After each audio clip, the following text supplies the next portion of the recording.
For centuries, humanity has been obsessed with the notion of intelligent beings residing upon the seemingly lifeless surface of Mars. Towards the end of the 1980s, there is evidence that Russia may have been the nation to come closest to proving the existence of such beings. We examine the strange fate of Phobos 2. Before we do, let's take a look at a space-age wallet from this episode's sponsor, Ridge. We upgrade our phones, TVs and desktop computers, so why not our wallets? I bet that most of you are still carrying around your bulging material wallets which are full of old junk. Well, the Ridge wallet carries up to 12 cards as well as your cash. That's everything you need. Not only that, it's made out of RFID blocking material, keeping you secure against digital pickpockets. These wallets are so durable, they come with a lifetime warranty and are available in over 30 colours and styles. Head over to ridge.com/bedtime stories and use the code bedtime stories to receive a 10% discount. This will be the last wallet you buy for the rest of your life. The mood in the control room was upbeat as the technicians continued to monitor the signals being beamed back through the depths of space by the probe. It had been a tense 6-month wait for the craft to finally arrive at its destination, overshadowed by the mysterious failure of the first satellite, which had been launched ahead of it. But this time, the journey had been completed with relatively few setbacks.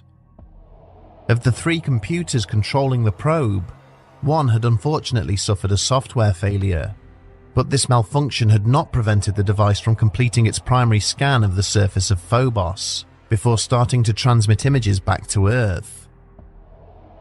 Thus far, the mission was proving to be amongst the most successful that the Soviet Space Agency had launched, and there was nothing to suggest that the controllers would not be able to progress to the next stage, which involved the deployment of 2 landers on the surface of the desolate moon it was now orbiting.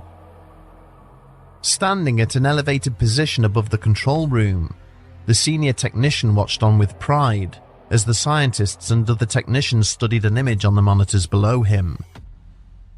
This was the 36th picture from the probe to be received so far, a veritable treasure trove of data which would take months to analyze and dissect.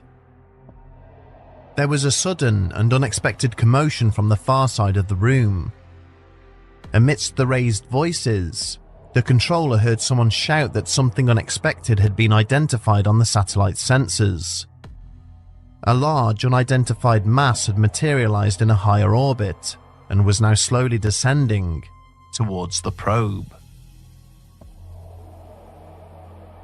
Realizing that there was insufficient time to try and program the satellite to move in order to avoid any possible collision, the controller shouted across to the technician responsible for the device's camera and asked him to take a photograph.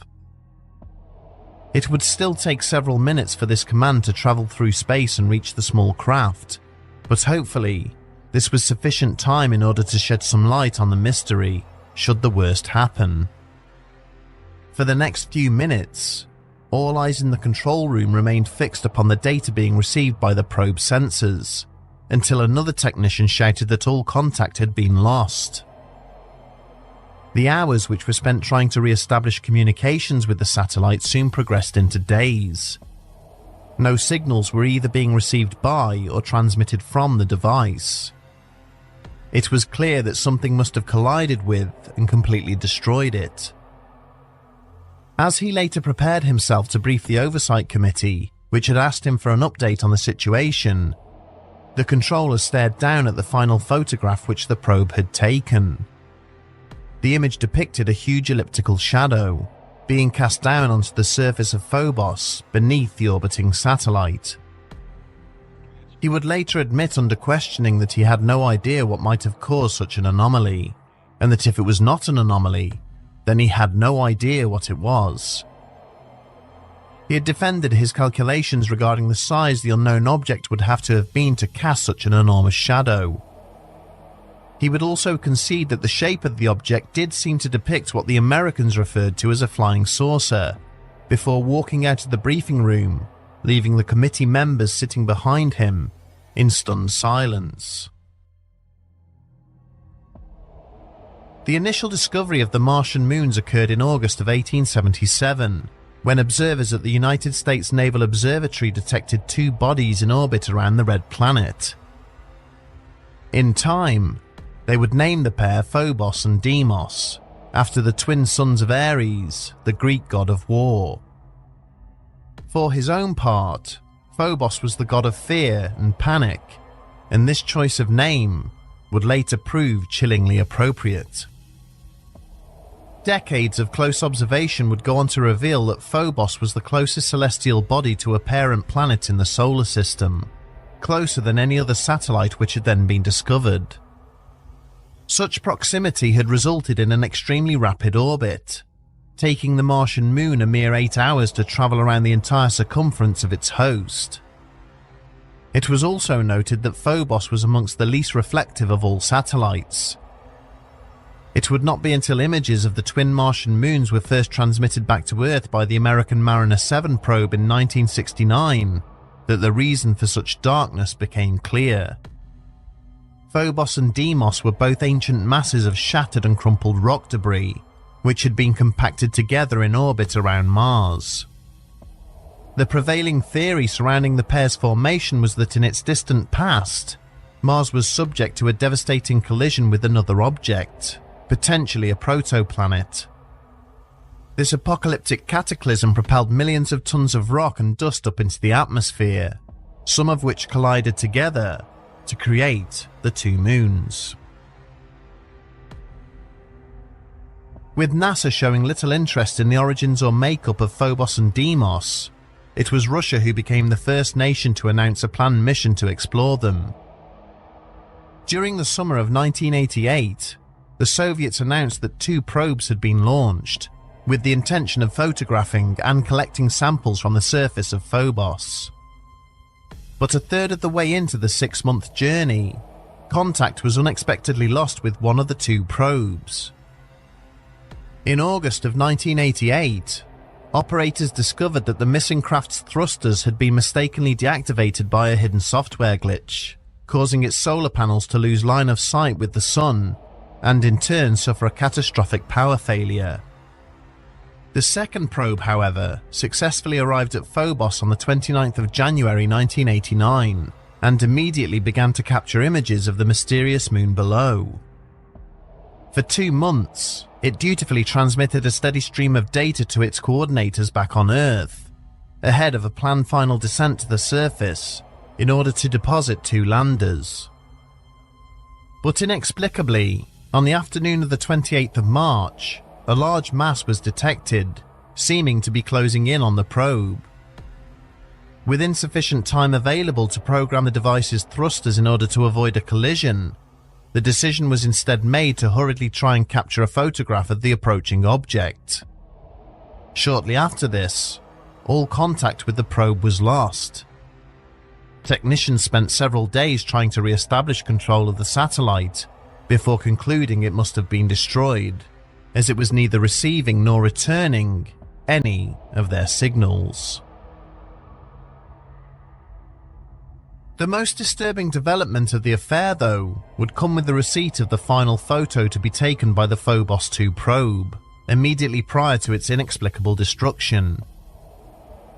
The black and white image it had transmitted depicted a huge elliptical shadow being projected down onto the moon's surface, below where the satellite had been in orbit. When asked if this picture could potentially be the result of a software glitch or some form of instrumentation failure, the mission technicians replied that this was impossible. The image had been taken using 2 separate cameras, one of which had possessed an infrared filter. The timings of the image also matched up with the last sensor data, which had been received immediately prior to the collision. Even more troubling were the calculations made by scientists regarding the possible size of the oval object which was responsible for this shadow. Using the established points of reference for the probe's camera, they informed the authorities that this unknown mass must have measured at least a terrifying 20 kilometers in diameter. As those responsible for the creation of the mission struggled to come to terms with this information, there was further unexpected news. Enhancement of one of the existing images sent by the probe had seemingly revealed a structure rising up out of the rocky surface in the vicinity of the enormous Stickney crater. Calculations revealed that this massive structure must have been somewhere in the region of 90 meters tall and 85 meters in width. It appeared to be shooting up directly out of the ground, pointing menacingly at the orbiting probe, its smooth and shiny surface in stark contrast to the cratered and shattered landscape it had emerged from. The Russian authorities found themselves with troubling questions, which now needed to be answered. Who or what had destroyed their probe? And was this an accidental incident, or a quite deliberate and aggressive act? And was their craft's destruction a direct result of the mysterious structure it had seemingly discovered and documented? Despite a determined effort to prevent the true details behind the loss of the probe leaking out to the media, it was not long before the stories surrounding what had taken place began to emerge. Several articles published in both the Russian and international press, including leaked photos of both the descending shadow and the monolith, resulted in no small amount of speculation. The most widespread claim was that the Phobos 2 probe had been destroyed by a giant alien mothership, descending from above towards the surface of Phobos. Given this alleged vessel's huge diameter, there was speculation that the supposed collision may have been accidental, as the vast craft may have simply been unaware of the probe's presence beneath it.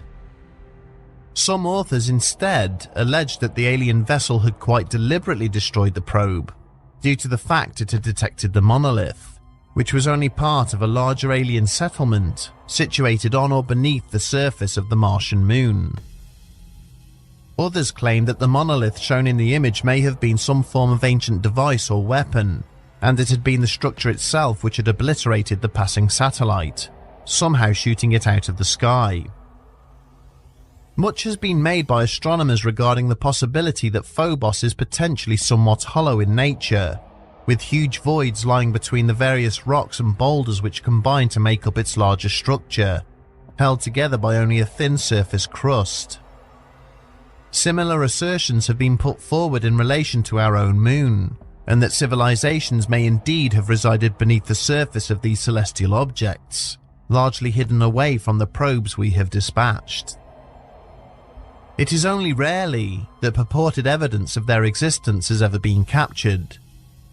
Is it possible that the arrival of the probe in orbit over Phobos, where it unexpectedly captured evidence of an alien civilization, may have been the reason for its destruction? Given the tensions generated by the decades-long Cold War which had been raging, it is unsurprising that the finger of blame was also inevitably pointed towards the US government. Like the Russians, had they secretly been conducting covert space flights and already sent their own craft with destructive capabilities to the Red Planet? The two images captured by the probe do prove troublesome to explain away with any conviction. It is clear from the accompanying data, which was received alongside them, that they are not the result of any kind of technical issue, and that they were genuinely captured by the probe's cameras. But those who seek to debunk the concept of a secret alien base being hidden away on Phobos point to the disappointing track record of the Soviet space program. Two further Martian probes of an identical design, which were later launched by the Russian Space Agency in 1996 and 2011, both failed to successfully reach the Red Planet. In 1989, at the time of Phobos 2's arrival, of the three computers which were on board the probe, one had failed completely, and the second was also malfunctioning.